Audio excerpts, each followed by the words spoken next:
Beautiful 75-degree Florida day.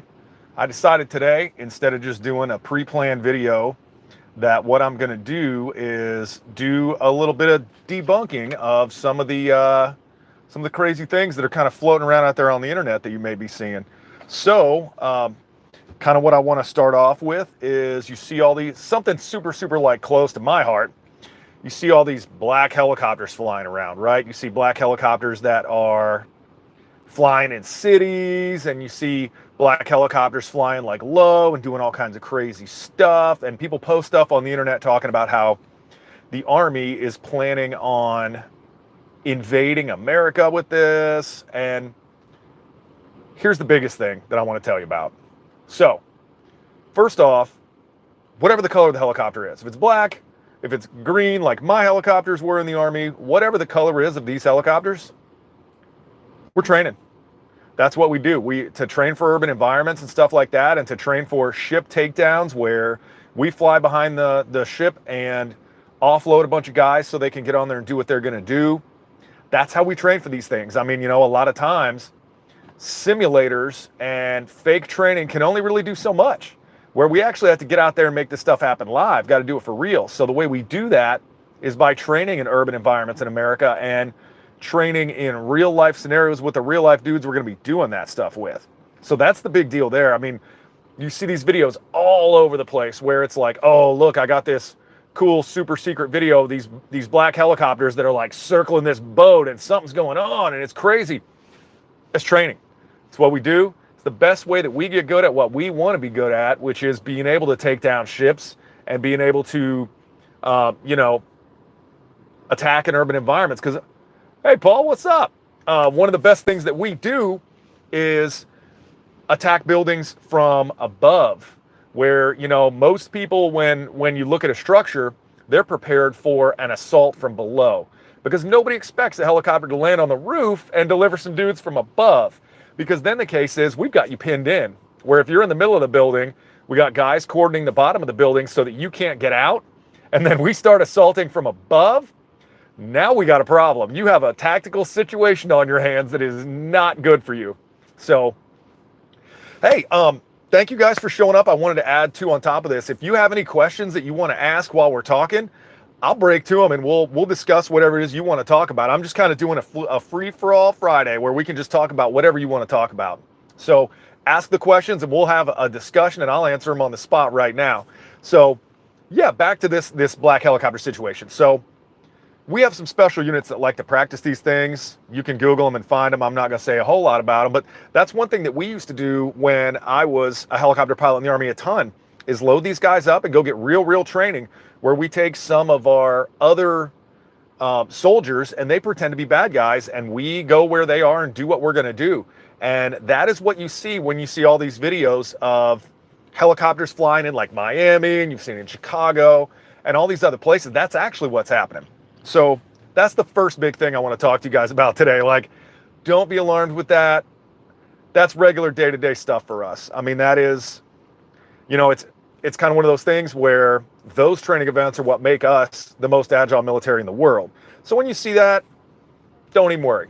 Totally cool, good to go. So along that same token, a video that I have seen all the time, oh my gosh, I get this video sent to me so much, is people will be sitting at a train crossing and there will just be miles and miles of flatbed train cars? Yeah, flatbed train cars that have tanks on them. Tanks and Humvees and all this equipment, and people are losing their ever-loving minds about this. Freaking out all about how, you know, where are they going? What are they doing? They're going to do an invasion of America and they're going to attack us and take our guns and all this stuff. Y'all, let's put this one to rest. Forever. I will scream it from the rooftops, same as the helicopter situation. So here's the deal. Humvees get like 8 miles a gallon.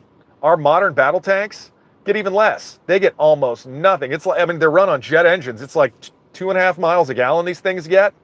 I feel like as an American taxpayer, you guys would be happy to know that we're loading these things up on trains and taking them where they need to go. We have these national training centers. There's 2 of them. There's one in Louisiana called Fort Polk. It is more the jungle training center where we train for operations kind of in South America, Europe, you know, a little more lush. And then we've got one that I was stationed at a long time ago called Fort Irwin. And Fort Irwin is the national training center for desert operations. So what we do out there is we work on fighting in places like, I don't know, Iraq, Afghanistan. Like, that's where we do the bulk of that training out there, where we actually have units whose entire job is to pretend to be whatever bad guy we expect to face next. So for the longest time, it was the asymmetrical stuff. You know, we were getting ready for, okay, so we'll finish this one up. We'll talk about Zero Dark 30. Cool. Yeah, Paul, we'll hit that. So these trains, what we do is we load them with all the vehicles. Now, the helicopters, we fly out there because it's so much faster for us to get out there that way than it is to break the helicopters all the way down, load them on trains and take them out. But these tanks and vehicles, when we want to go out there and train, what we may see as our next enemy either is like asymmetrical, you know, which would be Taliban, Al-Qaeda, you know, stuff like that. We can train for that. But at the same time, the units out there have tanks that are made to look like our enemies, airplanes, all kinds of stuff that's made to look like enemy equipment. And what we do is we load these vehicles on trucks, because who wants to drive a tank at 15 miles an hour at 2 gallons, you know, of gas a minute all the way from North Carolina to California? Makes no sense. So when you see these videos of tanks on flatbed trucks, please message this person and tell them that they're safe and everything's fine and it's just going somewhere.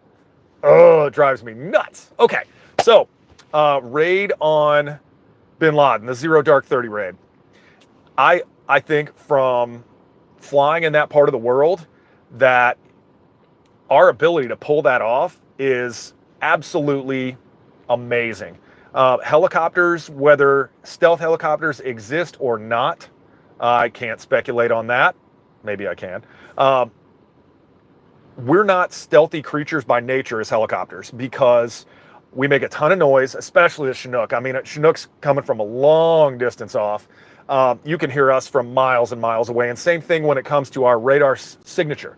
You know, all of our helicopters, even the ones we've tried to make stealthy, there's still a lot about us that is really, really tough to mask.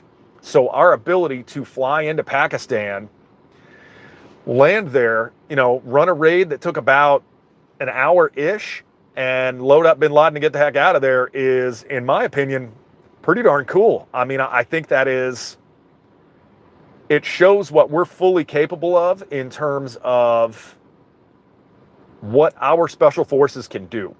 Because, you know, to circle back a little bit, that same unit that will fly around in their black helicopters in Miami and Chicago and LA and practice these things, this is where you get to see that put into actual action. Because as far as crashing into the bin Laden compound, now I'm totally speculating, but in my personal opinion, I think that maybe it was a little bit of disinformation done purposely to leave the world thinking we may have some helicopters that are cool and stealth and sneaky. Maybe not.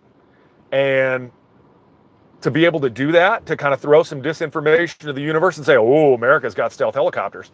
Like I said, I have no idea. I was never read on that. The Chinook will never be stealthy. She's just a big, beautiful, loud piece of equipment. I love it. But it'll never be stealthy. So maybe the Black Hawk can. I have never seen one. I have no knowledge on that. But to drop some equipment in and say, oh, we had to blow it up in place. Look, everybody, look up here. Look what we have that's sneaky. A pretty cool move, in my opinion. And as far as the raid itself, I mean, it shows how they had some mistakes happen. You know, some things did not go exactly as planned, and it shows how well-trained our SEALs and Special Forces are. It shows how good they are at adapting to the environment, adapting to the scenario, because the thing is, we've had 20 years worth of these exact kind of assaults to get it right. So, Paul, to answer your question, I think that even with the issues that happened, that raid went off in spectacular fashion. It could not have gone better, and it really does show on a long enough timeline, if the United States is looking for you, chances are not good that you're going to make it. Chances are pretty bad. So, Kevin, you wanted to know why the Pentagon is slipping up. So, in my opinion, I think that a lot of it has to do with that we have, in a lot of ways, not enough statesmen and too many politicians. There are too many people concerned with their jobs and too many people concerned with how we may look on the world stage, and that is not what makes the United States the world leader across the spectrum. What I think we're really seeing a lot of is too much concern for how other people feel. And I don't mean that in a negative way. What I mean to say is, for instance, Kevin, have you ever asked Michelle, hey, where do you want to go eat? And Michelle says, I don't know, wherever you want to go. And then you say, cool, here's where I want to go. And she goes, yeah, I don't really want to do that. You're like, why'd you ask? And that's kind of what I think we're doing on the world stage right now. See, yeah, I am right, exactly. But that's kind of what we're seeing on the world stage, in my opinion, is we are leading through committee where instead of doing what is right for America specifically and what is right for the world to follow our leadership, we're taking too much stock and too much concern into what other countries may think of us. So that's my thought on that. All right, Paul, you've got another one. Would I rather own a Glock 17 or a 1911? Man, you're hitting me in the feels now, man. That's a tough one. So I'll make a comment and then another comment to double this one up. So, okay. First off, for me personally, just due to my familiarity with it, I honestly would rather go 1911. I appreciate its simplicity and design. I appreciate that I know my 1911 is really, really, really going to perform because I have a very nice 1911 that I have spent a ton of time shooting and a ton of time improving.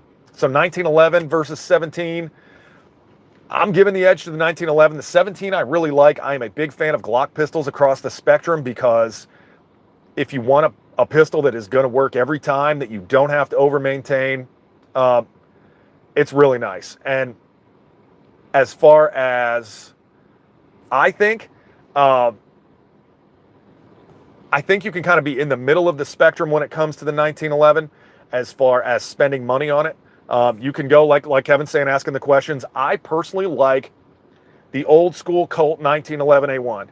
Tons of people spend a bunch of money on like the Wilson Combat versions or some of the fancy ones that you can see. And there's also the offshoots like the Taurus PT 1911, all these, like the Kimbers. I find that the original design, in my opinion, for my personal shooting, is the best that I like. Now, to offshoot that a little bit, me personally, in terms of where we are with large caliber-ish pistols, I actually prefer the 10 millimeter. Glock makes some really nice 10 millimeter pistols. I may or may not own one or more. Thing is, same size pistol, you're getting 16+1 rounds as opposed to 7+1, 8+1. Maybe you get an extended mag for your 1911. And when you look at the ballistics of 10 millimeter versus 45, 10 millimeter kind of outperforms it a little bit for a very similar diameter and speed of a round. So I actually will hedge to the 10 millimeter as opposed to the 45 ACP. And above that, I actually will hedge to the 9 millimeter above all of them because 9 millimeter rounds aren't what they used to be. And if you look at from a personal defense standpoint, some of the rounds that exist in the 9 millimeter capacity that Hornady makes, like Hornady Critical Defense, Spirit Gold Dot, from a personal defense standpoint and having fired a weapon in real life, like I would much rather have the ammo because I'm here to tell you, you're going to smoke through ammo. If you actually need your pistol, you are going to be running through that ammo, and I would much rather have more than 8 rounds to do so with. So, next question I just saw was, is it really necessary to loosen the springs? I think we're talking about the magazines. The episode I did quite a while ago about, magazine storage and magazine safety, we'll call it, I guess, in terms of the springs. And in my personal opinion, I say yes. And the reason I say that, it's not something you got to do every month. You don't have to unload your magazines every month. I mean, that's not necessary. But what I do think is when it comes to magazines and firearm maintenance, it's overlooked a lot. People put a lot of dirty weapons away. People will leave magazines loaded for years. And I'm here to tell you, I've seen this firsthand. When we got to Afghanistan, the unit we were replacing, 10th Mountain Division, had a lot of magazines that were just sitting. and you could flip it upside down, take the first round and flip it out, and the rest of the rounds would just fall out of it because the spring had no guide, no tension whatsoever. And as far as I'm concerned, if I need to be utilizing my weapon in real life, I don't want to be in a situation where I start getting double feeds, failure to feeds, all these possible options that you can see from a weakened magazine spring. And you know, that touches on what we always talk about on the channel as much as anything. So really, if you look at it, we try to eliminate all the variables that we possibly can. You know, we try to take out everything that we possibly can and make it where we control all the variables. And that is a great one, in my opinion, to control. You know, like if you look at the variables in terms of prepping, you know, is kind of where I'm going with that. If you look back at a bunch of the recent episodes, that's the deal. And this magazine question is no different, where if you have to pull your firearm, you want to know that magazine's going to work every single time. You don't want to look at it and think, you know what? I haven't used this thing in a while. I haven't done anything with it. I wonder if these springs are good to go. That's kind of a big deal and something you want to make sure that you're really taking care of. So eliminating that variable, making it is crucial to do these different kinds of maintenance. You know, like I was saying, as the live stream interrupted for a moment there, it's important, you know, and I would rather know that my stuff's taken care of than in the moment that I am in dire need of this thing, hoping that it works. That's the deal there, you know. So have I ever used a UMP-45? I certainly have. I've most definitely fired up an MP-45 before, and in terms of submachine guns, I will absolutely say the UMP-45, in terms of wanting to carry a submachine gun in the 45 variety, would be one of my top choices. So I think that would be a good one. So I also like, you know, as saying as I'm a 9mm guy, one of the things that I say quite often, the MP7, I'm going to get us set back up here, back on my little tripod, dude, now that my phone appears to have straightened itself out a little bit. Yeah, MP7 is another great submachine gun in terms of just good, reliable accuracy. I mean, you know, H&K, they just make great weapons, man. I can't say enough about H&K. Like, HK and SIG are probably my two favorites. So that's kind of where I roll with those.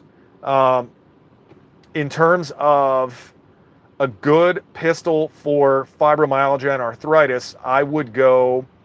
So there is a pistol that SIG makes called the P365EZ, and I would highly recommend looking in that direction. It has a lot more striations on it to help you. Oh, I'm out of focus. That's no good. All right, well, let's move me back a little bit. Did it work? What is going on here?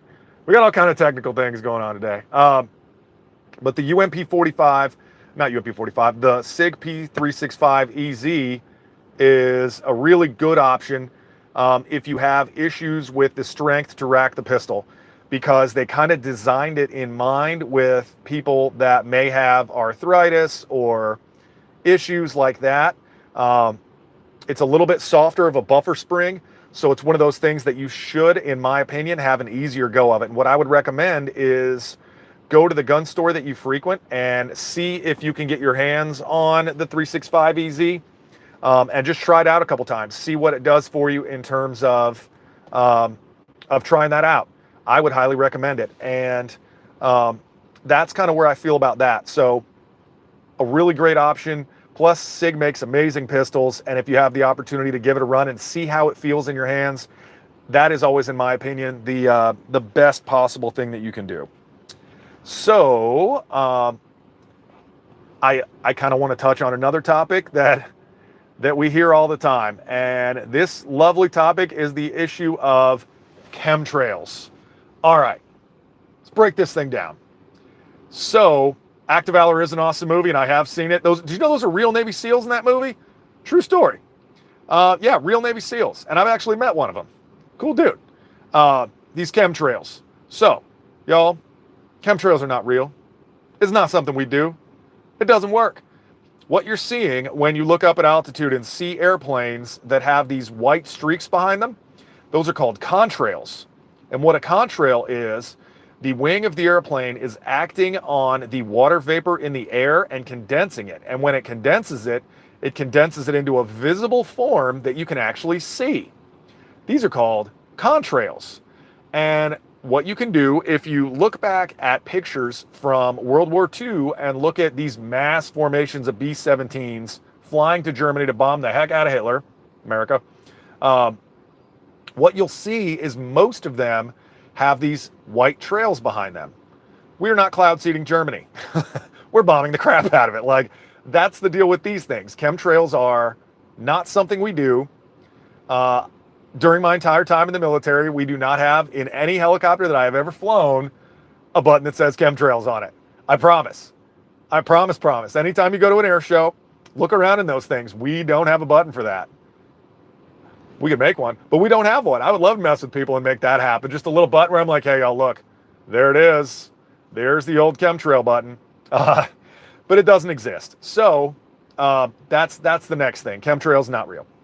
And the other really big one that I want to talk to you guys about too, I get a lot of traffic asking me about a lot of these military exercises that get a lot of notoriety on prepper channels about what is going on in the United States. You know, Jade Helm is one of them. There's all these other discussions that go on about all these different things, you know, about we're moving troops around America, getting them in place, all this stuff's happening so that we can do X, Y, and Z, all this. There was the one where they were saying that part of it was part of the January 6th thing, that Trump was moving troops into place to take Washington. Again, hot, sweaty garbage. Absolutely in no way close to true whatsoever. It is cheaper for us to train in the United States than it is to go anywhere else. And a lot of the environments that we want to train in are here, you know, are in the United States all over the place. I mean, that's why, you know, if you ever go to Destin or anywhere around, you know, the coast of Florida, or anywhere in Florida for that matter, you're going to see a ton of military aircraft flying around. And a lot of it is because we want to train over the water. You know, we want to train where we can actually drop real bombs on stuff, because when you want to drop bombs for, you know, live bombs, the first time you want to do it shouldn't be the first time you're dropping bombs for real. Not a good thing. So all these exercises, yes, they are real. These exercises are 100% real things that are happening, but that's what they are. It's a great opportunity for us to train and not worry about, you know, doing so in foreign countries where they may not be as cool about us zipping around at 2, 3 in the morning, dropping bombs on stuff and doing America things. So that's where we are. Chemtrails, not real. Military exercises where we're moving troops into place like a chessboard, not real. Black helicopters, very real. Very much so. But when they're training to do these things, it's for good and for America. And, you know, as much as anything, you know, last of all, like we were saying, the trains moving vehicles and tanks and all these things around, be thankful. You're the taxpayer. They're saving you money. Oh, it's a good thing. It's one of the few places they actually try to. So those are the big things that I wanted to kind of touch in on today with you guys, to try to cut through something we've been doing a bunch lately, you know, is cutting through a lot of the BS when it comes to the videos that you're seeing on YouTube. So also, thank you guys for these comments. I really do enjoy talking about guns. It's one of my favorite things to talk about on the planet. If you want to talk about guns or bourbon, I will talk your ear off, and you're gonna be like, bro, I gotta go. Can we not? So, yeah, P365EZ, definitely find one of those and take a look at it if you're having issues with your pistol, because you definitely want to have something that is easily controlled for you. 1911's awesome. I like the SIG varieties of 9mm maybe a little bit more. Regardless of what you choose as your weapon, train with that thing. Get out there, train with it, shoot that thing as much as you can, because when you actually need it, That's not going to be the time where you realize you haven't run that thing in months. So those are the high points for today. So I want to thank you guys so much for checking in with the live stream and for asking me all these questions. Like, it really is, it's a lot of fun for me to be able to hang out with you and answer your questions about all the things that you want to know that I can help with, because I definitely do have a lot of experience when it comes to firearms, military, and thanking the U.S. Army for sending me to these survival schools where I could get out there and eat bugs and learn what fire pits work for what and all these different things. So thank you guys so much for that. And look, it's my friends Kevin and Michelle. There they are, right there. There they are. So they're checking in. They found me. They looked around the parking lot and they found me. So thank you guys so much for watching the live stream today. I'm talking to them and see what they want to do today. So thank you guys so much and have an awesome afternoon.